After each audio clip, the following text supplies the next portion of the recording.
YTBC, what's the deal? So I got a chance to watch the Dillian Whyte versus Brian Minto fight, and it went according to plan. Whyte was able to stop him within 3 rounds. The first round, they came out filling each other out a little bit. They started to bang. Dillian Whyte was landing a lot of right hands, chopping Minto to the body. Minto came to fight. He put up a journeyman's effort. He's, close to 40 years old. He's really a cruiserweight. Really shouldn't be at heavyweight. He fought for a cruiserweight world title in 2010 against Marco Huck, and he lost that fight. He's a journeyman, so I expected this from Whyte. He dropped Minto at the end of the first round. Minto got up. The second round, Whyte was kind of flat-footed, and he was just willing to engage with Minto. And I think he was doing it because, Minto couldn't hurt him. Whyte did show me something. He can punch in exchanges. He's not the type that's just going to cover up, let you get off, and then he'll get off, then he'll cover up, let you get off, then he'll get off. He's a guy, he likes to, throw hooks in exchanges. That could be a good thing. It could be a bad thing. I've seen guys get knocked out in the middle of an exchange. Second round. So the second round came, wasn't as a good round as the first for Whyte, but he still won the round.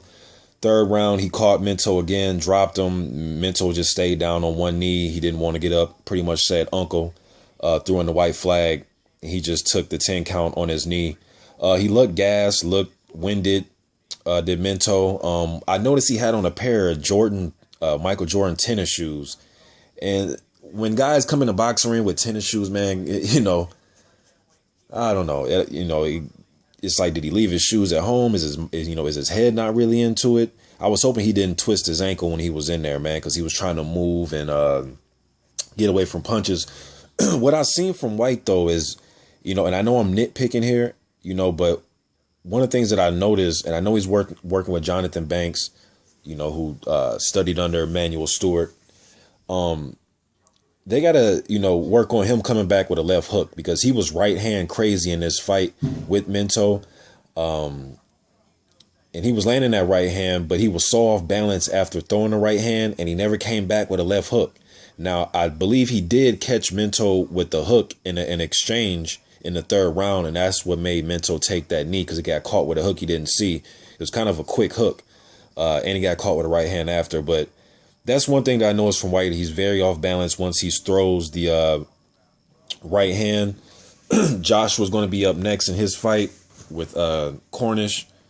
So, I seen Whyte talk about, he has an injured shoulder, but whether he has an injured shoulder, leg, or foot, he will be fighting in December against Joshua, as long as Joshua wins his fight.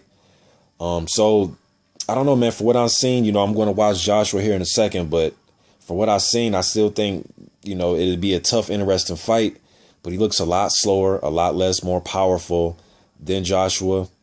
By just watching this fight, though, so good fight by Whyte. Did what he had to do against, Brian Minto. I hope that the fight comes off between the two. I don't want to see these guys fight, Jason Gavin next, or, Travis Walker or Michael Sprout.